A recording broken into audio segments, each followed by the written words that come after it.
It's a late-night recording session at Marcus's place. We squeeze these sessions in whenever he's off work.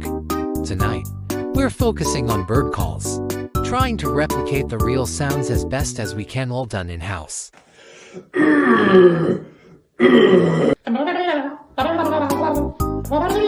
And when we're done, we enjoy some fika